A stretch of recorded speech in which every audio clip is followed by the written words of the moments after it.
कहते हैं जहाँ चाह होती है वहीं राह होती है, लेकिन मैं कहती हूँ जहाँ चाय होती है वहीं पर मेरी गाड़ी आगे बढ़ पाती है। एक वक्त था जब मैं वैष्णो देवी हर साल जाया करती थी। एक रूटीन था हमारी लाइफ का। इनफैक्ट ये रूटीन मेरी माँ ने सेट किया था, लेकिन अचानक से ये रूटीन थम सा गया, क्योंकि एक बार जब मैं वैष्णो देवी गई थी तभी मेरे पिताजी इस दुनिया में नहीं रहे। लगभग 25 साल तक मैं दोबारा वैष्णो देवी नहीं गई। फिर एक दिन मैंने अपना मन बनाया कि मुझे माँ के दरबार जरूर जाना चाहिए। तो शुरुआत कैसे हुई? मैं वीरा अपने इस पॉडकास्ट मेरी दुनिया विद वीरा में आज आपको ले चलने वाली हूँ वैष्णो माँ के दरबार में, और साथ ही साथ शिव खोड़ी भी, एक बहुत ही खूबसूरत जगह। लेकिन ये जो मेरी जर्नी है ना, इसकी प्लानिंग आप ध्यान से सुनिएगा। और हाँ, ये जो मेरा ट्रैवलॉग है in search of a perfect kappa, उसे मैंने अब ऑडियो सीरीज में कन्वर्ट करके आप तक पहुंचाया है अपने इस पॉडकास्ट के जरिए। तो सुनिए और मेरे साथ आज के सफर में चलने के लिए तैयार हो जाइए। एक्चुअली शुरुआत बहुत ही फनी मैनर में हुई थी। जैसा कि मैंने कहा, 25 साल बाद अचानक मुझे लगा कि अब हमें जाना चाहिए वैष्णो देवी। तो मैंने डेट डिसाइड करी कि मैं माँ के दरबार में किस तारीख को होना पसंद करूंगी। तारीख डिसाइड करने के बाद मैंने भवन में एक रूम बुक कराया, जो कि यकीन मानिए बहुत मुश्किल से मिलता है।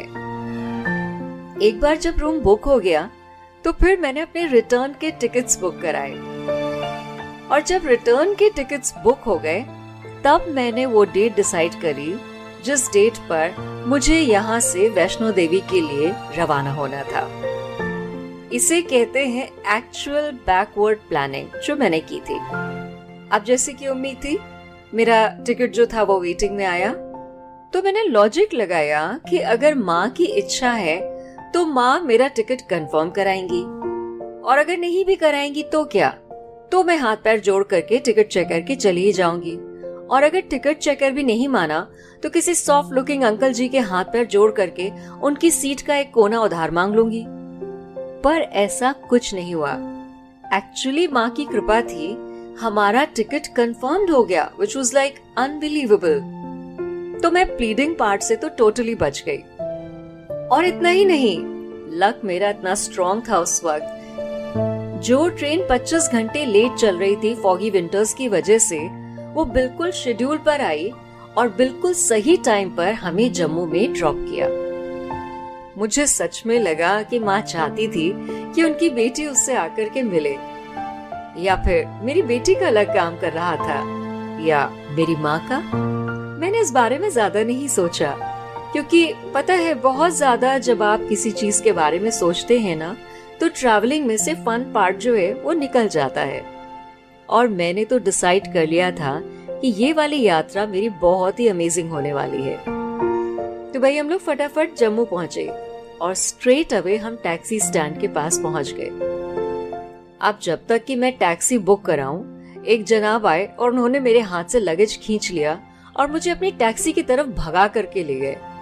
अब मैं अपना लगेज संभालती संभालती बुकिंग काउंटर पे कर ही रही थी कि किसी तरह से कुली वाले को भी मैंने पैसे दिए और उसे मैंने थैंक यू बोलने की कोशिश की, और उसने कंधे उचका करके मेरे को ऐसे इग्नोर किया कि मैं ऑफेंडेड फील कर रही थी। बट एनीवे, मैं तो माँ के दरबार में आई थी ना, तो 14 इयर्स तक लगातार माँ के दर्शन करने के बाद, 25 साल का गैप लेने के बाद एक बार फिर से मैं माँ वैष्णो देवी के दरबार में पहुंच रही थी। देखिए भाई, मैंने आपसे हमेशा कहा है कि मेरी कोई भी जर्नी बिना टी के, बिना चाय के कंप्लीट नहीं होती। तो जैसे ही मैं टैक्सी के अंदर बैठी, मेरी आंखों ने तलाशना शुरू कर दिया कि कटरा के रास्ते में एक अच्छा ढाबा कहाँ मिलेगा। पर ये क्या, अचानक से मुझे इतने चेंजेस दिखाई पड़े कि मैं समझ नहीं पाई हो क्या रहा था। रोड्स चौड़े हो गए थे, काफी स्मूथ हो गए थे, वेल मेंटेन्ड थे, लेकिन वो हरे भरे पेड़ वो कहाँ चले गए थे? हर तरफ पथरीला सा रास्ता दिखाई पड़ रहा था। एक्चुअली मैं बहुत मिजरेबल फील कर रही थी। ऐसे लगा जैसे पहाड़ को किसी ने शेव कर दिया हो। अंदर तक मेरे दिल में बहुत दुख हुआ। खैर, मैंने अपने दुख को दबाया और एक ढाबे को मैं तलाशने लगी, कार के अंदर बैठे हुए। ज्यादा हरियाली तो मुझे नहीं दिख पाई, पर हाँ, बहुत दूर से मुझे एक डिसेंट ढाबा पास आते हुए दिख ही गया। जैसे ही मैंने अपनी आंख उस ढाबे पर टिकाई, ऐसा लगा जैसे ड्राइवर ने सेंस कर लिया था कि मैं इस ढाबे पे रुकना चाहती हूँ, और उसने अपनी स्पीड को बढ़ा दिया। मैं चिल्लाने के मूड में आ गई। मैंने कहा, भैया गाड़ी रोको, मेरे को चाय पीनी है, मुझे ब्रेक चाहिए, मेरा सर दर्द हो रहा है। उसने मुझे गंदी सी नजर डालते हुए देखा और फिर कैजुअली जवाब दिया, मैडम जी, हम रास्ते में रुकते नहीं हैं। एक दिन में हमें 5 बार आना जाना होता है। आप एक काम करो, कटरा पहुंच जाओ, होटल में ही चाय पी लेना। ये बंदा कह क्या रहा था? इसे पता है कि मैं एक कप चाय के लिए कितना कुछ कर सकती हूँ। मैं अंदर ही अंदर चिल्ला पड़ी। पर देखिए, जब कोई पहाड़ पर 60 की रफ्तार से कार चला रहा होता है ना, तो आप उससे आर्ग्यू नहीं कर सकते हैं। वो खुद अपनी स्पीड का रिकॉर्ड तोड़ने के लिए तैयार था। तो मेरी सारी होप्स को तोड़ते हुए और मेरी चाय की तलब को क्रश करते हुए वो बंदा आगे भागता रहा। मैंने एक लंबी सांस ली। मेरी बेटी को तो पता ही नहीं था कि उसकी माँ के मन में क्या चल रहा है। चिल्ड्रन ना, they are the best travellers.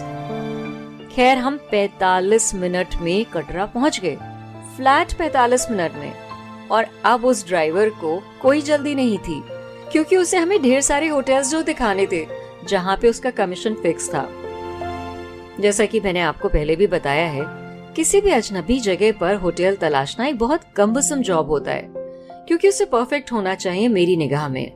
Room, toilet, balcony, TV, bedsheet, side table, intercom, view, sunlight, noise. मैंने आपको बताया नहीं, मैं बहुत फंसी हूँ जब बात आती है किसी होटल को चुनने की। एनीवे, ड्राइवर ने रियलाइज कर लिया कि ये मैडम जी जो हैं, ये अच्छा खासा टाइम लेने वाली हैं यहाँ पर। तो उसने अपने कमीशन का आइडिया ड्रॉप कर दिया और उसने कहा कि इतनी देर में तो मैं एक और सवारी को कटरा ले आऊंगा। और वो छूमंतर हो गया और हमने चैन की सांस ली। एक्चुअली किसी भी चीज पे आप कंसंट्रेट नहीं कर पाते हैं अगर कोई लगातार आपको नच कर रहा होता है या आपके सर पे मंडरा रहा होता है। तो भाई, हमारे माइकल शूमाकर जो थे वो अचानक गायब हो गए और हमने एक इकोनॉमी होटल में आराम से सेटल करने के बारे में सोचा। हमें यहाँ पर अपनी सारी बेसिक नीड्स आराम से मिल रही थी। ज्यादा हमें कुछ चाहिए नहीं था, बस एक परफेक्ट चाय का कप था जिसकी इच्छा अंदर से जाग रही थी। तो जैसे ही हम रूम में सेटल हुए, हमने अनपैक किया, थोड़ा सा शावर लिया और हम फटाफट मार्केट में निकल गए। लग रहा था जैसे पूरा मार्केट हमारा वेलकम करने के लिए तैयार हो। पहली नजर जब मेरी इतने सालों के बाद त्रिकूट पर्वत पे पड़ी, जो कि इस वक्त पर्पल और ऑरेंज ग्लो से ग्लिमर कर रहा था क्योंकि सनसेट हो रहा था, तो दिल में ना इतनी खुशी सी आई कि मैं पुराने सारे दुख भूल गई। फाइनली हम कटरा पहुंच चुके थे और मार्केट में हमने एक छोटा सा टी स्टॉल भी ढूंढ लिया था।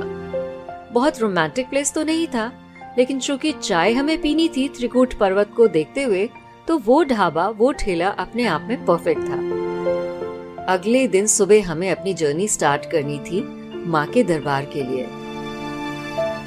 आपने कभी देखा है, दिन भर जो मजदूरी करते हैं वो रात को बेसुध होकर के सोते हैं। एग्जैक्टली, हम भी इतने थके हुए थे कि हम बेसुध होकर के उस हार्ड बेड पे सो गए जो कि हमें उस इकोनॉमी होटल में मिला था। अगला दिन हमारा एक्शन का था। पर्ची कटवाना, पिट्ठू को ढूंढना, लगेज को पैक करना और फिर धीमे से आगे बढ़ना, क्योंकि हमें शाम होने से पहले भवन तक पहुंच जाना था। काफी गर्मी हो रही थी और जैसे जैसे हम आगे बढ़े और गर्मी होती चली गई। शॉप्स पे तो हमारा ध्यान गया नहीं, बस रास्ते में रुक रुक करके पानी पीने का मन कर रहा था और फोटो खींचने का मन कर रहा था। आफ्टर ऑल, उस वक्त का जमाना फेसबुक का था, तो फेसबुक पे पीछे कौन रहना चाहता है? मैं भी नहीं। तो हम वीर सैनिकों की तरह अर्धकुंवारी तक चढ़ते आराम से चले गए। पर जब वहां पहुंचे ना, तो हमारा जो एंथुजियाज्म था वो धीरे धीरे खत्म होने लगा। तो वहां पर जो इलेक्ट्रिक ऑटोज चलते हैं, जो कि सिर्फ एल्डर्स के लिए चलते हैं, किसी तरह से मैंने अपनी माँ और बेटी की शक्ल दिखा करके उस ड्राइवर को कन्विंस किया कि भैया हमें आप भवन तक छोड़ दीजिए। तो हिमखोड़ी वाले रूट को अपनाते हुए, यानी बैक साइड से, हम बहुत ही जल्दी ओवर क्राउडेड एरिया हाथी मत्था वाला अवॉइड करते हुए हम पहुंच गए भवन में। रास्ते में मुझे एक हिल टॉप रेस्टोरेंट दिखा जो बहुत ही खूबसूरत लग रहा था, परफेक्ट था शाम की चाय के लिए। लेकिन वो ऑटो वाला बीच में कहीं रुकने वाला नहीं था। तो भवन हम शाम के 5 बजे पहुंच ही गए। और मैं अपनी बेवकूफी आपको बताऊं कि पिट्ठू चूंकि पैदल रास्ते से आ रहा था और हम चूंकि बहुत जल्दी में थे, इसलिए हमने अपने जो ऊनी कपड़े थे वो उस पिट्ठू से लिए ही नहीं थे। तो वहां पर भवन में एक चाय के स्टॉल पर बैठे हुए हमने कम से कम 5 से 6 कप कॉफी चाय का सेवन किया। फाइनली वो पिट्ठू आया हमारे वुलन्स को लेकर के। तब तक हमारी कुल्फी जम चुकी थी। मुश्किल से आधे घंटे में हमने दौड़ करके माँ के दरबार के दर्शन किए। और अब बारी आई कि भवन में जो रूम मैंने बुक कराया था, जहाँ से इस जर्नी की प्लानिंग की शुरुआत हुई थी, उस रूम को देखा जाए। तो मैं उस रूम को देखने के लिए जब नीचे गई तो उसने कहा नहीं, ऊपर जाइए, रिसेप्शन वहाँ पे है, पर्ची वहाँ कटेगी। तो मैं फिर से ऊपर चढ़ी। उसने कहा हाँ, पर्ची काट दी, अब आप फिर से नीचे जाइए, आपका रूम नीचे है। तो मैं सबको लेकर के नीचे गई। मैंने कहा भैया चाय मिलेगी क्या? उन्होंने कहा नहीं, अब आप फिर से ऊपर चढ़िए और फिर नीचे उतरिए, और जहाँ पे सारे रेस्टोरेंट्स लाइन से है, आपको चाय वहीं मिलेगी। यहाँ पे तो हम सिर्फ आपको पानी दे सकते हैं। तो मैं लगभग 100 सीढ़ियाँ नीचे उतर के गई फूड प्लाजा में, जहाँ पे रेट्स तो बहुत रीजनेबल थे, लेकिन पैकेजिंग की कोई व्यवस्था नहीं थी। तो मैंने एक बोतल पानी खरीदा, उसका पानी फेंका, उसमें मैंने छोले भरवाए, और मैंने एक पेपर का टुकड़ा लिया जिसमें मैंने भटूरे जो है पैक करवाए, और पानी की एक और बोतल खरीद कर उसमें मैंने चाय भरवाई। और मैं फिर 100 सीढ़ी चढ़ करके भवन में अपने उस रूम पे आई जहाँ पर मेरी बेटी और मेरी माँ बेसब्री से भूखे पेट मेरा इंतजार कर रहे थे। पर जब पेट में खाना पड़ गया, चाय भी मिल गई, तब मुझे रियलाइज हुआ कि ये जो हमारे चारों ओर का माहौल है वो कितना ब्लिसफुल है, कितना पीसफुल है। क्योंकि मेरा सेल फोन वहां पर काम नहीं कर रहा था, बस मरने ही वाला था। चार्जिंग उसकी खत्म होने वाली थी और सिग्नल्स आ नहीं रहे थे। खैर मेरे को बहुत ज्यादा फर्क नहीं पड़ा, क्योंकि हैंडसेट से मैं इतना ज्यादा अटैच्ड हूँ नहीं। मैं तो बहुत आराम से शाम को बालकनी में चेयर डाल करके अपनी बेटी और अपनी माँ के साथ सनसेट देख रही थी। अगले दिन जब मैं माँ के दरबार से कटरा वापस आई तो कोई बहुत ज्यादा सरप्राइजेस मुझे रास्ते में मिले नहीं।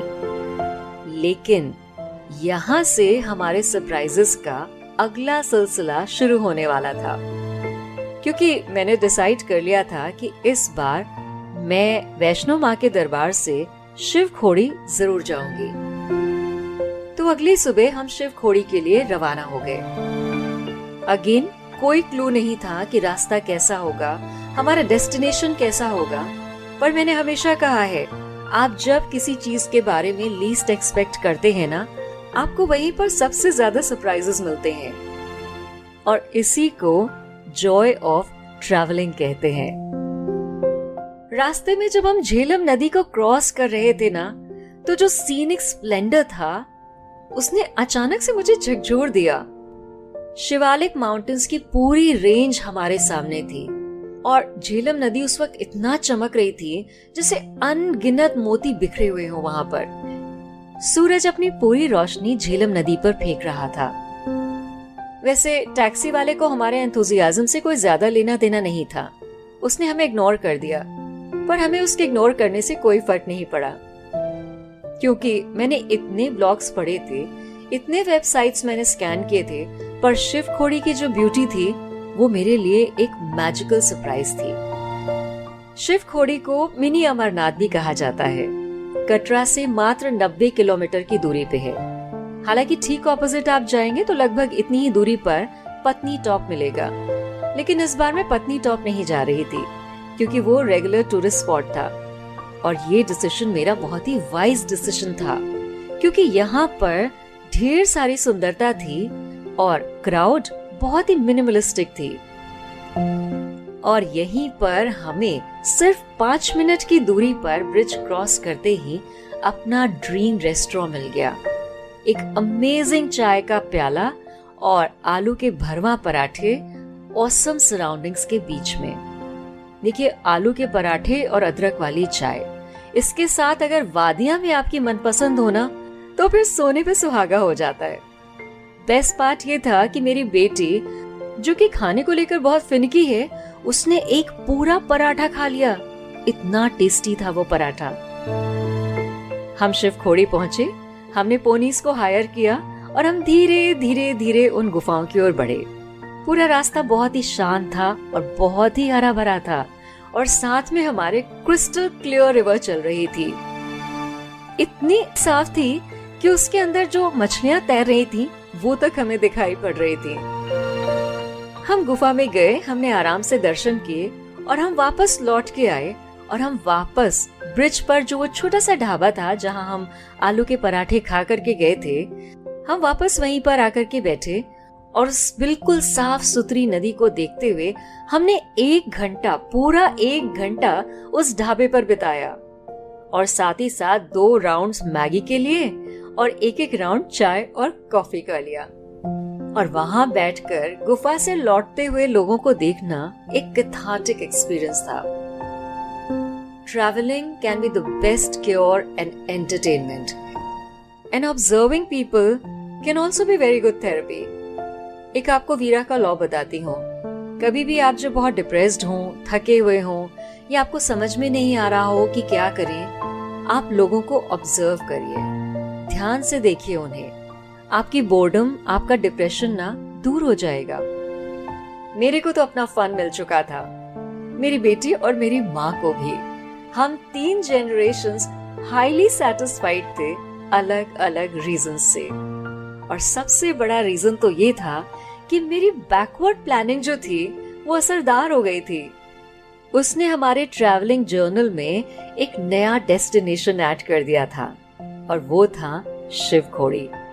तो जो लोग वैष्णो देवी जाते हैं, आप शिवखोड़ी जाइए और आप महसूस करेंगे कि वैष्णो देवी की जो पीस थी, जो हरियाली थी, जो ब्यूटी थी, अब आपको वही चीज शिवखोड़ी में मिलेगी। तो मैं वीरा अपने अगले पॉडकास्ट में आपको एक और जर्नी पर ले चलूंगी, मेरी दुनिया विद वीरा में। अगर आपको मेरा ये पॉडकास्ट, ये एपिसोड पसंद आया है तो आप उसे फॉलो जरूर करिए, आप उसे शेयर करिए, और हाँ, बेल आइकन जरूर दबाइए ताकि जब भी मैं कुछ नया अपलोड करूं आप उसे सुन सकें। मेरे अगले पॉडकास्ट के अपलोड होने तक अपना ख्याल रखिए।